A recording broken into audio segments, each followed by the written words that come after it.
Dear friends in the Dharma, this teaching focuses on the essence of Buddhist wisdom. It will help us understand the Dhamma more deeply. The more we listen, the more detailed our understanding becomes. The more we understand, the more our mind becomes stable and firm, and we will awaken to true awareness. The mind will naturally awaken to its true nature, becoming the awakened observer, joyful and clear. It will become aware of emotions, thoughts, and self-reflections. As we listen to the Dhamma, we also remain mindful, feeling the awareness arise.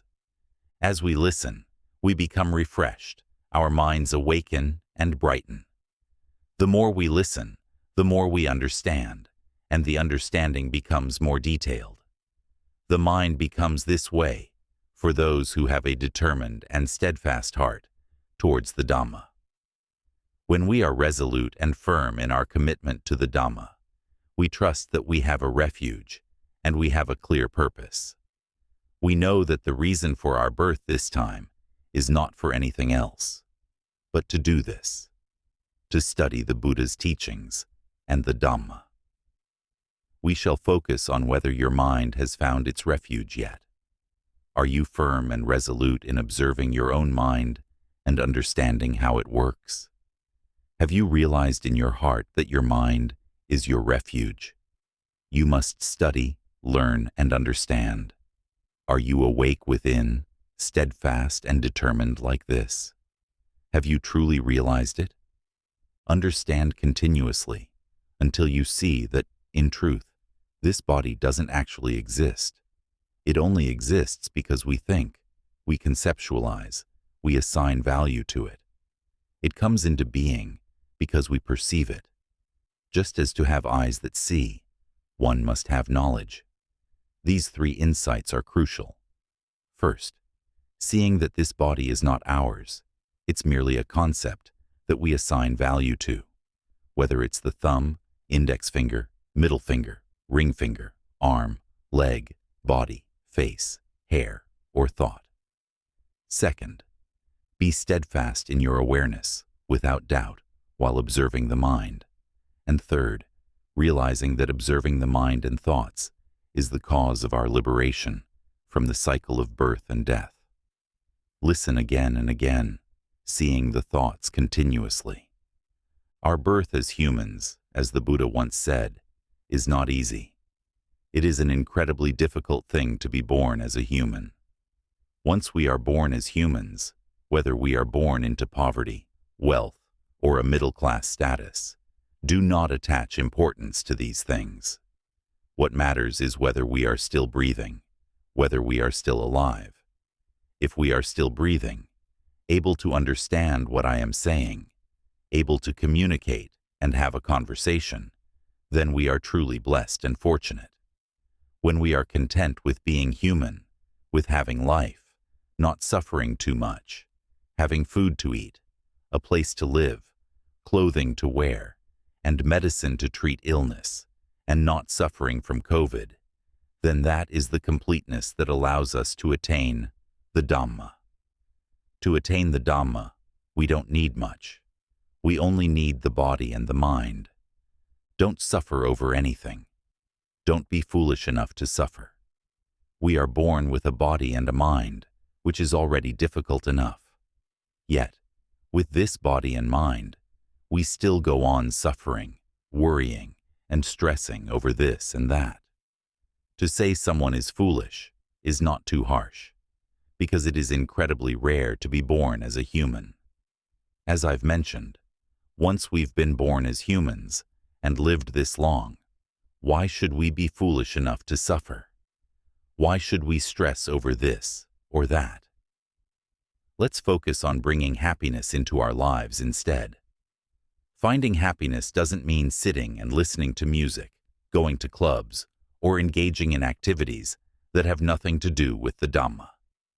Finding true happiness means coming to listen to the Dhamma, the teachings of the Buddha, to understand why we were born and why we suffer from various things. We get caught up in all kinds of matters, caught up in making a living, in raising children, raising husbands, raising wives, taking care of parents, taking care of grandchildren. But we were not born to suffer through these things. When we are involved in these matters, we simply do our part. We do our job, earn money, and whatever we can get, that's enough. Don't desire more than that, because circumstances only allow us to have that much. Live simply, as long as we have enough to eat, and live comfortably. The body only needs one meal to survive, and the mind only needs peace and contentment. That's all the mind truly requires. Yes, we have responsibilities, children, grandchildren, family, and various obligations in life. We fulfill our duties and solve problems as best as we can. Whatever we are able to do, that is enough. That's good enough. We have done our best. Don't suffer or overthink. Be content with what you've done. If we understand the concept of enough, being content with just what is necessary, our hearts will not suffer. Our minds will be at peace, calm, and relaxed. We will not be stressed, and gradually, all problems will resolve themselves, improving little by little. Everything comes into being due to causes and conditions. We are all born because there is a path for us to follow. Each person has their own journey. Some have a smooth path that leads to wealth and success, while others face a rough, difficult road filled with hardships and struggles. Whether your path is easy or hard, remember that we all have the same body and mind. Whether rich or poor, whether happy or suffering, we all share the same humanity. The difference lies in who has found happiness and who has discovered the word enough first. The word enough initially means this. Enough means not stressing over things, accepting what we have. If we have just enough to eat, then that's all we need. If we can solve a problem to a certain extent, that's enough. If we earn a certain amount of money, that is enough for today. Tomorrow is another day to start again, to keep moving forward and doing our duties. No matter how much we can do, it is enough. Even if we have debts or responsibilities, it's still enough.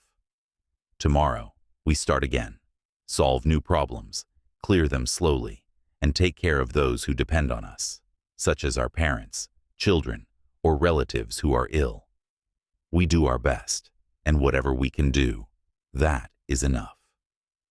Don't sit and worry about why things are the way they are, about when we will have enough money to heal our parents, when they'll recover, or when this or that will happen. Don't chase when. That belongs to the future. Don't play with the future. The Buddha did not teach us to play with the future. Don't dwell on the past either. The Buddha taught us to stay in the present. Whatever we can do in the present is enough. It's enough. It's good enough. Sick people are sick, and we just do our duty to take care of them. If our parents are ill, we take care of them as much as we can. That's all we can do. Everyone is born and will get sick at some point. That's a natural part of life. There's no one who is born and never gets sick. When we're not sick, we just do our best in fulfilling our duties. Whatever we can do, that's enough. It's good enough. It's enough for now. The Buddha was born and found the path. The goal for which he was born was to see the truth, to learn, and to understand the nature of the mind. He realized and clearly saw that the mind is impermanent, filled with suffering, and is not self, not ours, not me. He understood this deeply and was then satisfied. He stopped searching because he had found the answer. His mind reached enlightenment, and he became an arahant, fully awakened, the Supreme Buddha, the most exalted in the world. He no longer suffered and would not be reborn. He attained immortality, free from birth and death.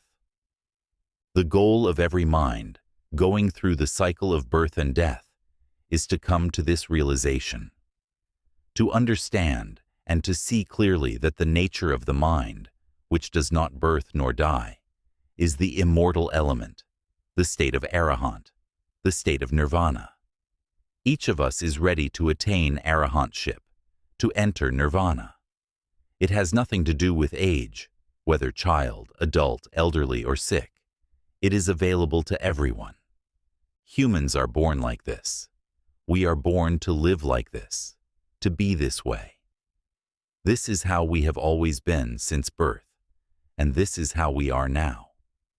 We have desires that are fulfilled and desires that are not fulfilled. When desires are fulfilled, we feel happy and joyful, and we want more. We want this and that, and the wanting never ends. But when desires are not fulfilled, we get upset. We argue, we frown, we cry, we have runny noses, we bleed, we break our bones, we go to the hospital. Why? Because desires are not fulfilled, and that gives rise to emotions. These emotions then lead to all sorts of situations and happenings. The cause of it all arises from the craving, from the wanting. It is because there is never enough. The Buddha's teachings are not about anything else. They teach about contentment, because once the mind is content, it will stop seeking. We are always seeking because we are never satisfied. When we are not content, we keep seeking. What are we seeking? We are seeking things that do not really exist. Look at our lack of wisdom. As I said, I don't want to use the word foolish, but look at how we are not wise. We are seeking things that aren't real and not really exist. Why do I say it doesn't exist? I must be wrong. How could I say it doesn't exist when it's right here? There's money, piles of it. Right now, money exists. It's in my hands. It's real. How can I say it doesn't exist? Money exists because we think it does. We're thinking and giving value to what we're holding, seeing and touching, calling it real money. Imagine a blind person. They don't know what this is. They just touch it and say it's a piece of paper, trash, or something else. They also assign value, but their value is different. They think of it as just a scrap of paper or a piece of something. This is how a blind person perceives it. But we say, this is real money. How can we say it doesn't exist when we assign value to it, calling it real money? If we didn't assign value to it, or if we didn't know what it was, it wouldn't be real money. It would just be something perceived through the eye, a material object, a substance, something in the world. It is better to say that it is a material element of this world, used in this world. It is something we've conventionally agreed upon. If we don't think about it or assign value to it, it simply becomes something that is perceived by the eye. When we open our eyes, we just see it, and that's where it ends. It's just something that is seen. It's only that. We think it's really our house. But when we die, there's nothing that truly belongs to us. This house doesn't go with us. When we get sick with COVID and end up in the hospital, this house doesn't go with us either. The bed we used to sleep in doesn't go with us. It doesn't go with us at all. It is only ours because we assign value to it, calling it our house, and we attach ourselves to it, thinking it belongs to us. But when we die and leave, it becomes someone else's. It becomes theirs. And then someone else takes it, claiming it as theirs again. We all attach to things, believing they are ours. But in truth, none of these things are actually ours. They only appear to be real because we assign value to them and consider them to be ours. It exists because we assign value to it and call it our house, our car, our money, our father and mother, grandparents, our house, our land, our body, our arms. But one day, When our arm can no longer move, when it stops functioning, we cry and feel sorrow because we believe we've lost what was ours. But in reality, it was never truly ours. If it were truly ours, we would be able to tell it not to age, to keep moving as it did before, never stopping. But when it stops, when it cannot move anymore, we suffer because we attached the idea that it was ours. In truth, it was never ours. It never really existed as ours. If we hadn't assigned value to it, it would not have come into existence in the way we perceive it. It only exists because we gave it value, but otherwise, it is just what it is. When we understand that things exist because we assign value to them, if we stop assigning value, they are just objects of perception, mere things that appear to our senses: sight, hearing, smell, taste, and touch. That's all they are. We just know them and use them as part of our life in the conventional world. But we must always remember, deep in our hearts, that it is we who create the ideas that something is good or bad, that something is this or that. We are the ones who create the notion that this is mine, I am a parent, I am a child, this is my body, this is my house. Everything is something we think of as ours. The term "our parents" is said to be not real, not truly ours. Everything isn't inherently real. It exists because we assign value to it. We label it as human, woman, man, and our parents, the ones who gave birth to us. We are the ones who think of it this way. If we didn't assign that value, it would simply be a perception, seeing with our eyes, and knowing it just as it is. It would just exist as it is, with no further meaning attached, and the story would end there. At first, we immediately think of our parents as being our parents, and we naturally adopt the role of caring for them, respecting them, and fulfilling our duties as children. Similarly, as parents, we take on the responsibility of caring for our children. But what we must realize is that none of this is inherently real. It arises because we give it value through our thoughts. The idea of parent and child is something that we conceptualize. So, is this truly our parent? Is this person truly our mother or father? Now, let's imagine hugging our parents. How does it feel? It feels warm, comforting, and brings a sense of peace. But what happens when our parents pass away? Initially, we may still feel their presence, perhaps even after a few days. But if we were to visit their body in the coffin, would it still feel the same? We may still love them deeply, but when the body is no longer living, it begins to change. The physical form starts to decay, and the sensations we associate with warmth, comfort, and love are no longer there. The body begins to bloat, fluids leak, and it starts to smell. Would we still have the same feeling towards the body? Would we still feel the same affection? Let's imagine that your parents are still alive, and you are working in another province while they stay in your hometown. When you think of them, it doesn't matter whether your eyes are open or closed. The image of your parents will appear in your mind immediately. You will see them clearly in your thoughts. Similarly, you can think of your children, relatives, friends, things you love, your favorite car, house, places you like to visit, whatever you wish to think about. The image will appear right away.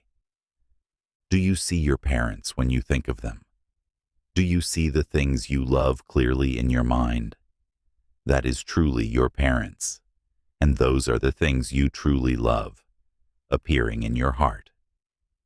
It doesn't matter whether they are alive or not. The key point is this: your parents will always be with you.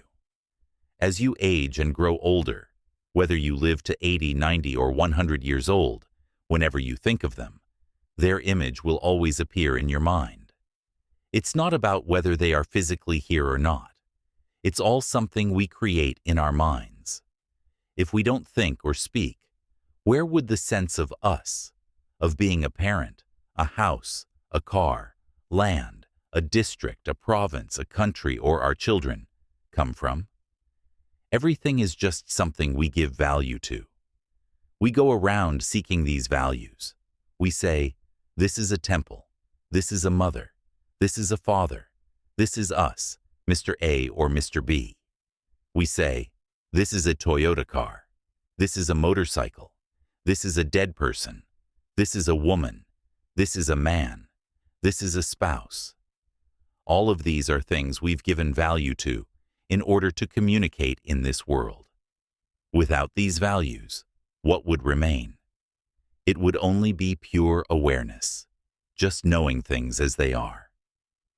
Buddhism teaches us to be content and to understand that we all experience birth, aging, sickness, and death together. We must face happiness and suffering, and we must experience the separation from the things we love and desire. No one is born without aging, sickness, or death. It is natural for us to encounter both our desires being fulfilled and unfulfilled. When we encounter unfulfilled desires, we become aware that this feeling, this emotion, is arising within us. We recognize that we are experiencing it, that we are aware of it. This awareness is called satipatthana, the establishment of mindfulness, the awareness that we are consciously aware of this feeling, this emotion. When we experience unfulfilled desires, which are the separation from the things we love, we need to be mindful of it.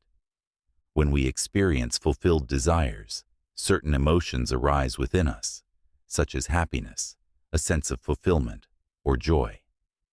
These emotions may cause us to laugh loudly or feel lighthearted. In those moments, we must be mindful and aware that we are feeling this way, recognizing that these emotions have arisen due to certain conditions. Once those conditions pass, those emotions will fade away. This has been the way since birth. Every emotion we experience has already arisen, remained, and then passed away. This process has been happening from the moment we were born and continues every day, just like this. This is the Dharma, showing us the truth all the time. It is the ultimate truth, the truth of existence. The Buddha teaches the ultimate truth, the truth that is shown to us all the time. The Dharma reveals the truth to us continuously. Can we be mindful and recognize that we are angry right now? There's no need to try to stop it. Just observe that anger is arising and see it fade away. When we are in a good mood, we can see that we are in a good mood and observe it fading away. When we are neutral, we can see that we are neutral and notice that neutrality also fades away. Emotions shift back and forth, sometimes bad, sometimes good, sometimes neutral. This has been the case since birth and will continue this way until death. This is the nature of life. This is the Dharma, the way things naturally are. When we understand and see things as they are, when we truly see it, it means we are aware and mindful, knowing that we are experiencing a particular emotion, whether it is happiness, sadness, or neutrality. When we are aware of these emotions as they arise, we are seeing the truth. We are practicing, we are meditating, we are studying Dharma. Every time we experience a feeling or thought, we become aware of it. We see our emotions, we see the thoughts arising in our mind. At that moment, we are practicing Dharma.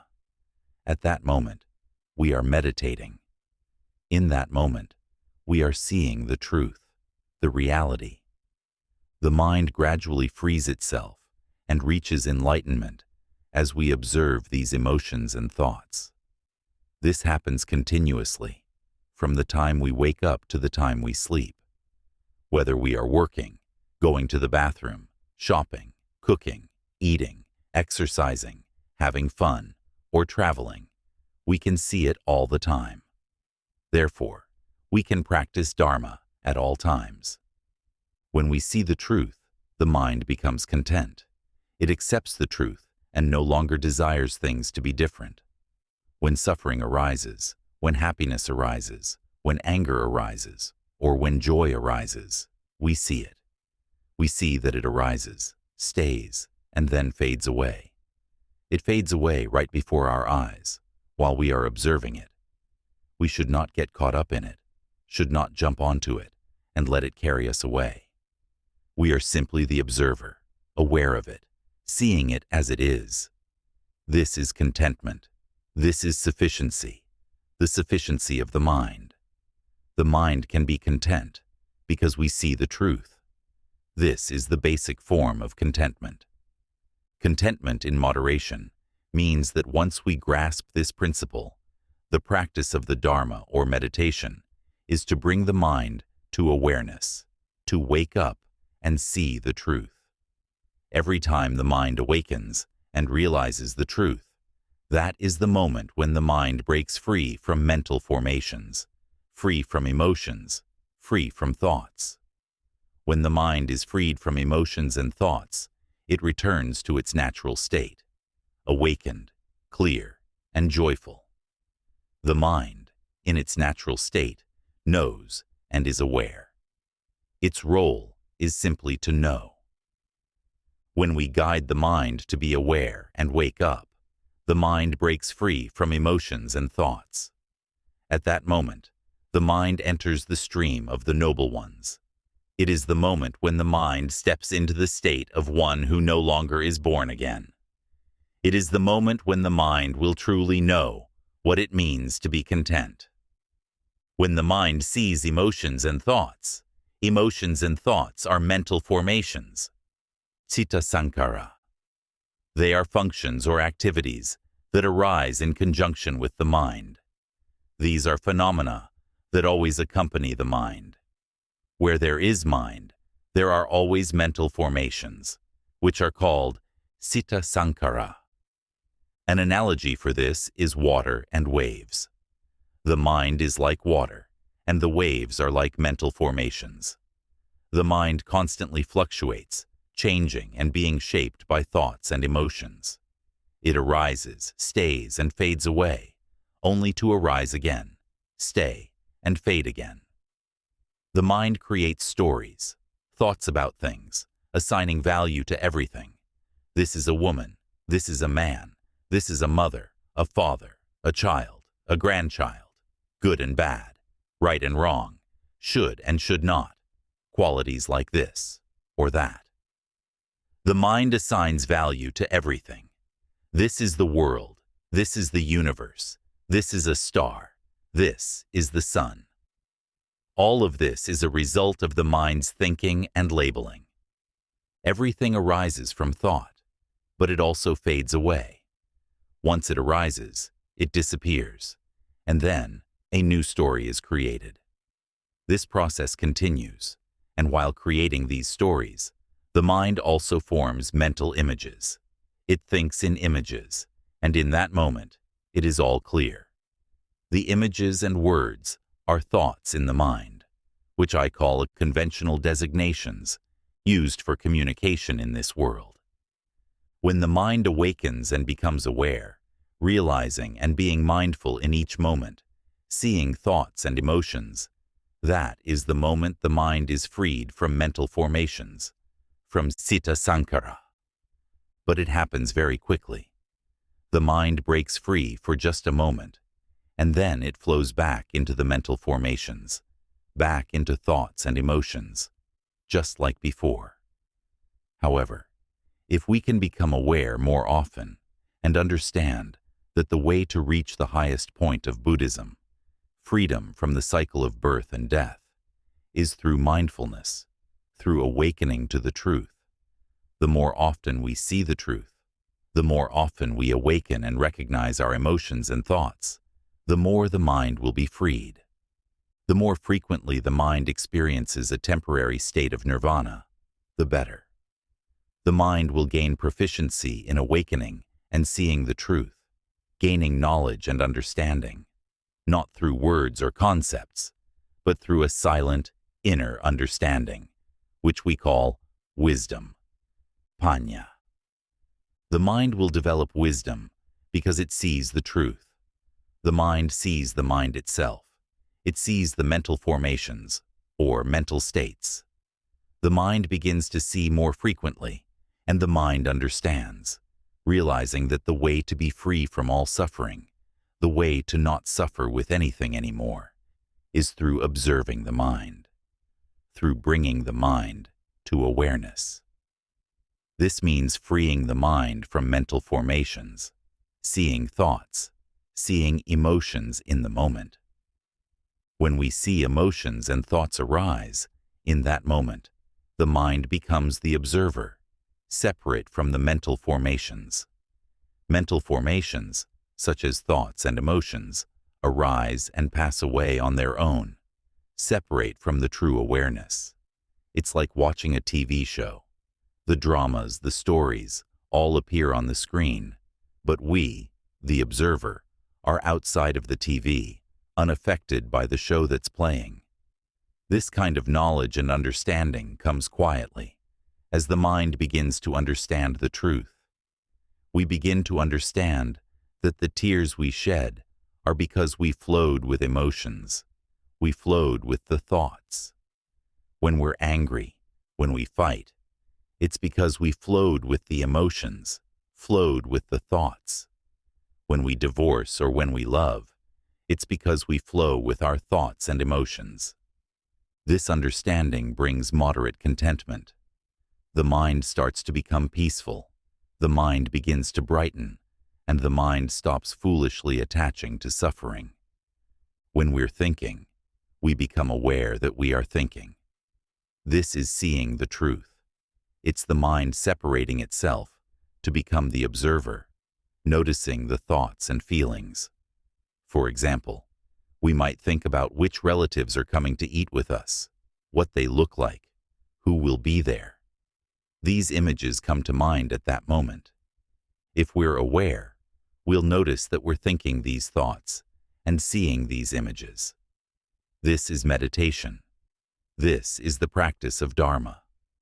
We can practice Dharma at all times. For someone who is frequently aware, it becomes easy to notice thoughts, feelings, and emotions. When we notice them, we let them pass. It's not about holding on to the thoughts or thinking we're special or enlightened.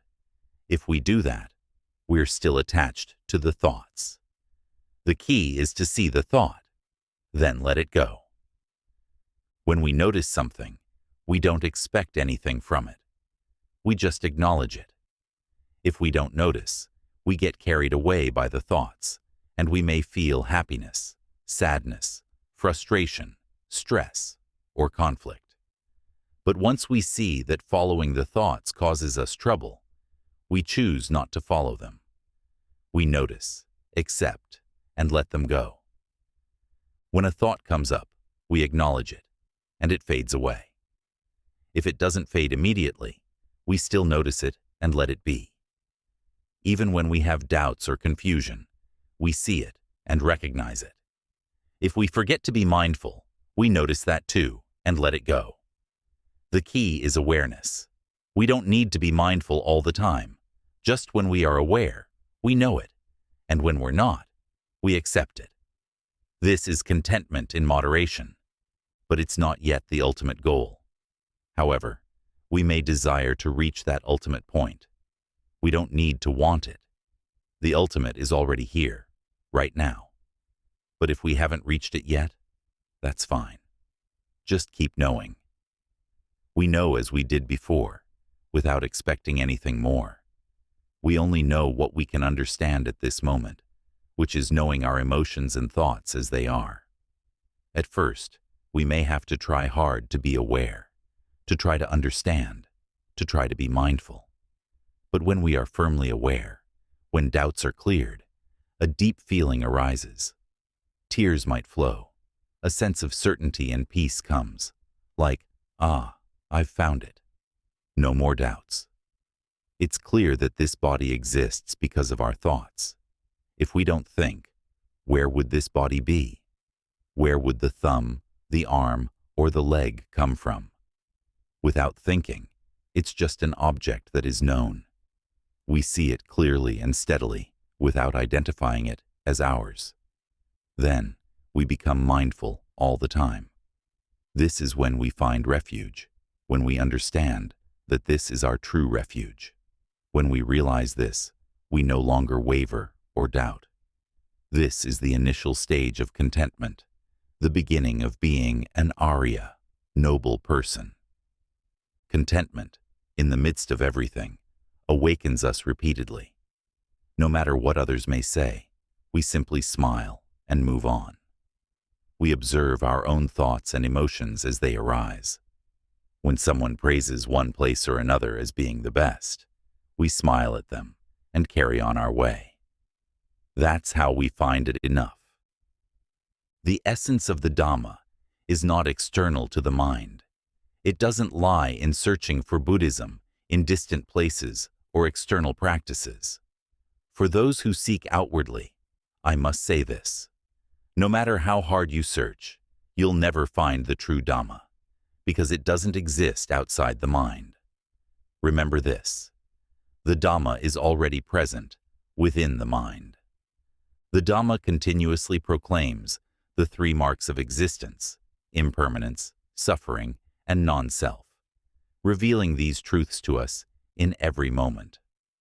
All we need to do is become mindful, even for a brief moment, and listen to this ever-present teaching.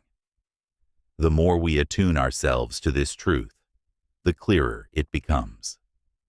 This is why I've recorded this teaching, this one being my 42nd tape in Central Dialect, as part of the 31-tape Central Language series. I've also recorded 11 tapes in the Eastern dialect, but I don't plan to make more. My focus will remain on Central Language recordings, presenting the teachings in different styles, sometimes lighthearted and humorous, sometimes serious, but never overly rigid. It's important not to take things too seriously. Listen with an open mind and let it nourish your heart and uplift your spirit. I aim to make each tape about 1 hour and 50 minutes long, almost 2 hours, so that everyone can immerse themselves in the Dhamma. I do this because people deeply yearn to hear the Dhamma, and I want to share it with you, to your heart's content. This balance, this sense of just enough, brings peace. When there is sufficiency in the middle ground, our emotions naturally lighten, becoming serene and unburdened. We stop getting entangled with others. If someone is troubled, that's their issue.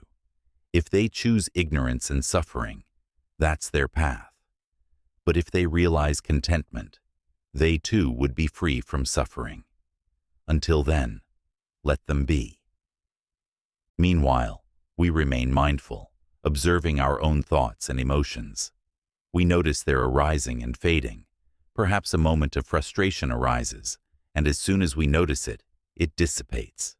We laugh at it. It's impermanent after all. It arises, it passes.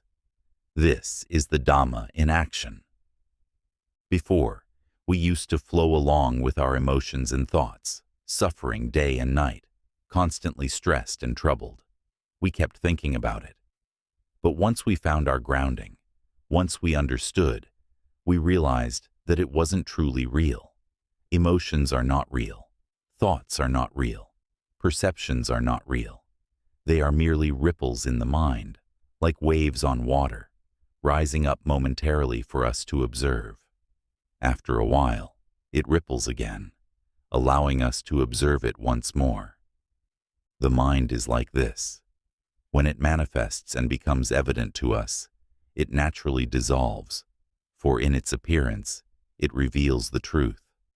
It shows us its transient nature, allowing us to see that it is not permanent, but just a passing phenomenon. When the mind sees the truth, it becomes content. The mind will come to let go and let it be. Initially, Letting go brings contentment at the start. Letting go amidst it brings contentment in the midst. Continuously letting go, continuously letting it be.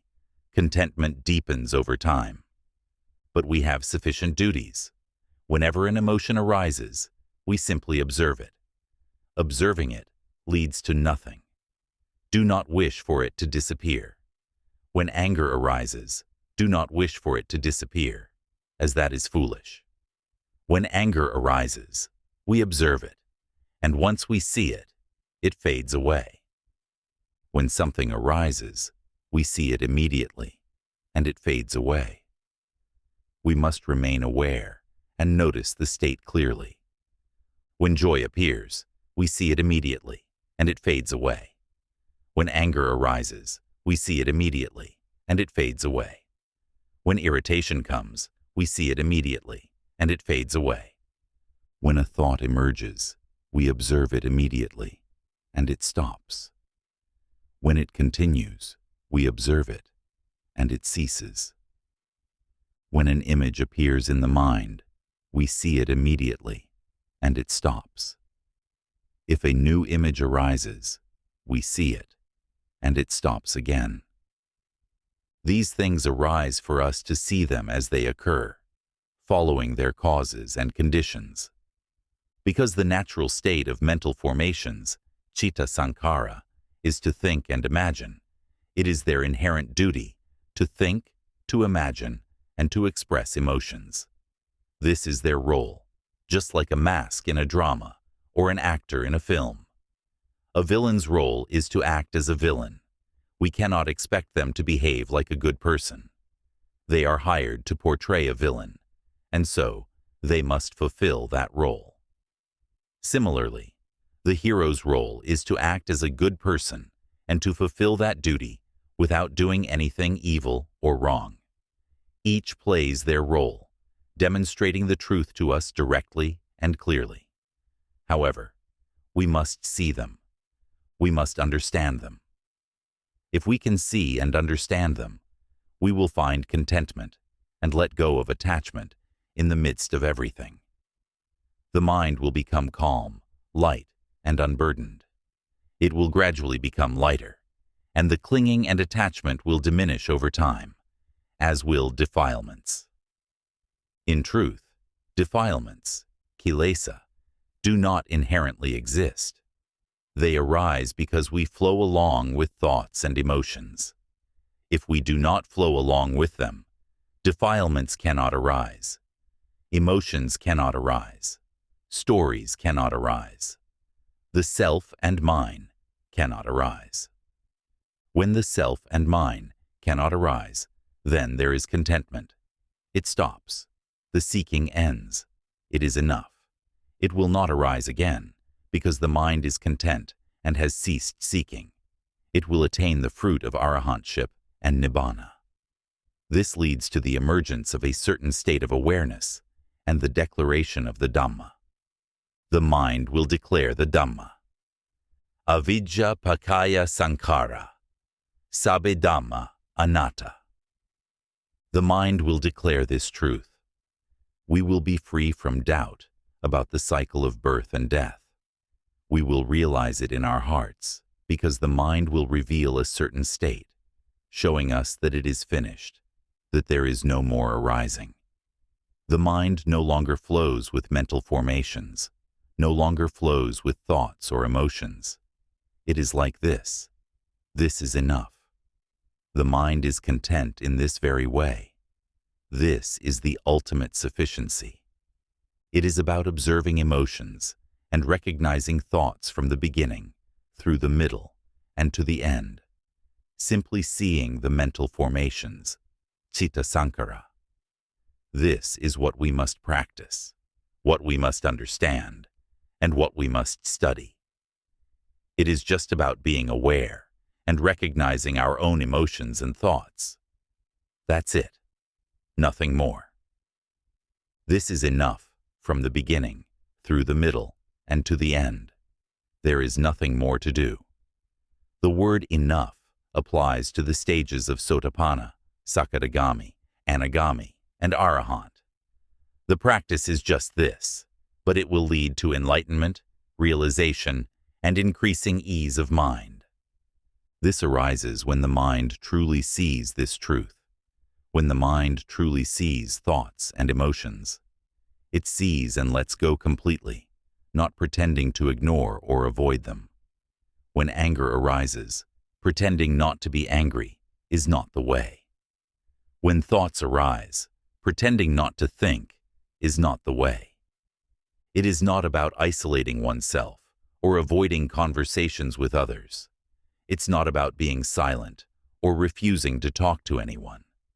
That's not the point. The point is that we continue living our lives, working, and taking care of our families. When children are stubborn, we may scold or punish them. We may feel anger and emotions. We use them as needed, merely existing and merely acting, but we remain aware of them.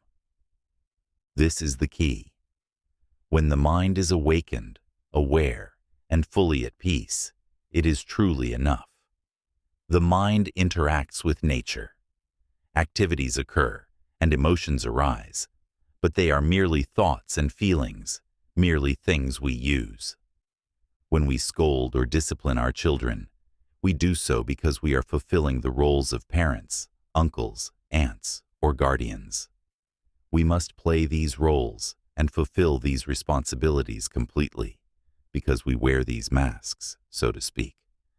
But deep inside, we know that we are merely wearing these masks. Isn't that right? Yes, that's the point. We must understand and see clearly. We will only be able to see and live this way when we understand completely, when we listen to the Dhamma. If after listening, you still haven't grasped the essence, or are still trying to be mindful, still making an effort, then continue listening. Listen until the trying ceases. Listen until awareness becomes constant. Then understanding naturally follows. True understanding means seeing things as they are and letting them be. When emotions arise, simply notice them and let them pass. Don't get entangled with them. When thoughts appear, see them instantly and let them flow. They may continue. Thoughts about making sense of things, about work, about calculations and expenses. Let them think what they will, but maintain your awareness of them. Understand that they're just doing their natural function. When something comes to mind, see it and let it be. Observe and release. Know and let go. Whatever arises in thought, let it pass. Whatever emotion surfaces, let it flow. This is when the mind becomes content. It no longer runs or chases after things. Observe this point carefully. Normally, the mind tends to flow along with emotions, to drift with thoughts. Watch this aspect very carefully. At its most subtle level, it's not just about noticing whether the mind is drifting with thoughts. When you can see thoughts arising, but don't get swept away by them, when you no longer see that flowing away movement, then you've arrived. This is completion. This is a temporary glimpse of liberation. This is the right understanding. This is the practice that bears complete fruit, the path that leads to freedom from becoming. Observe the movement of flowing along with emotions. Does it flow away? Is there a movement of getting carried along? When it doesn't flow away, when it simply sees the emotion as it is, that's completion. This is how the mind is when it doesn't generate becoming. There is no flowing away. As your mind becomes more refined, as you see your own consciousness, thoughts, and emotions with increasing subtlety, seeing more frequently and deeply, you'll begin to recognize its flowing movement. This is how it flows, getting caught in attachment, swept along with emotions, drifting with thoughts. We realize this is how it is, and the more we observe, the clearer it becomes. This is how it flows into attachment. We see how the mind flows into becoming. This is how it is. And this is how it is when the mind doesn't generate becoming. You'll see and let it be, see and let it be. When it deeply clicks within, you understand that non-flowing is simply knowing, just knowing, then letting go. Don't flow along with meanings. When something speaks in your heart, don't get carried away with its meaning. If you find yourself flowing with the meaning of words or with those thoughts, simply notice that you're flowing away. When we see that we're flowing away, the mind has already begun separating itself from mental formations. We see that movement, but there is no one who flows. There is only the movement called flowing with thoughts, but no one who flows with the thoughts. There is no self doing the flowing. There is only the movement called flowing with emotions, flowing with thoughts. Yet we observe this, we know this, remaining as the one who knows, awake and bright. But don't try to force it. It must arise by itself. It will unfold naturally. Our only duty is to create the right conditions by continuing to listen to the Dharma and to observe continuously. See and let be. Watch carefully. Observe it well. Whatever it thinks, let it be. We see it arise for a moment, know it, and let it be.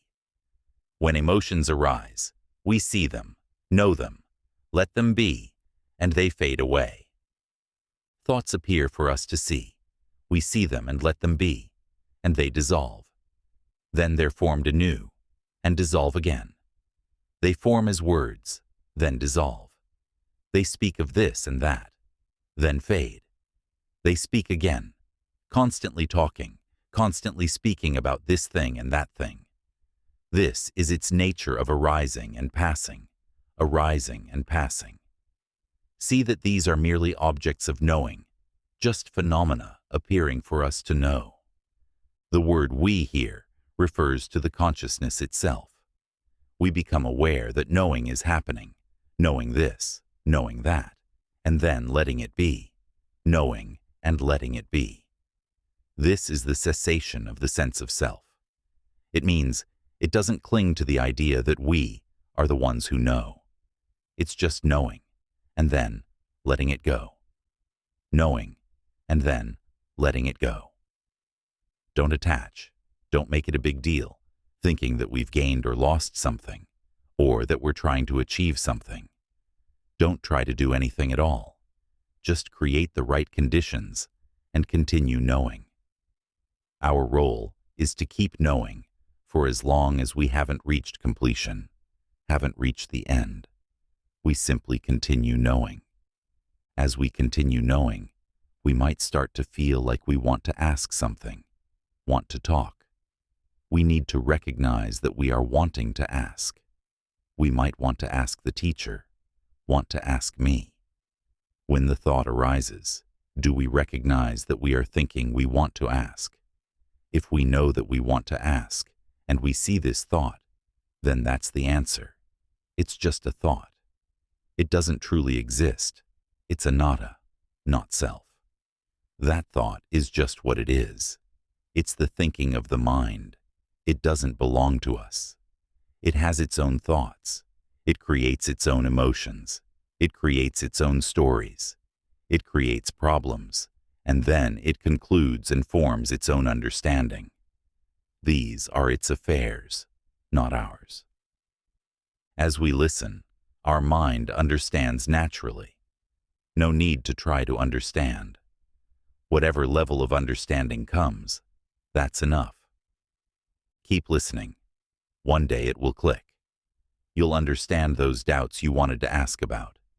Your mind must understand through its own nature, without needing answers from others. When we see questions arising, that's good. Soon enough, the mind will provide its own answers. Our mind will ask and answer itself. Our mind will teach itself. Gradually keep knowing, gradually keep understanding, becoming more and more subtle until realization dawns by itself. This continues all the way to the ultimate goal, enlightenment. I will end here. May all be free from samsara. Sadhu, sadhu, sadhu.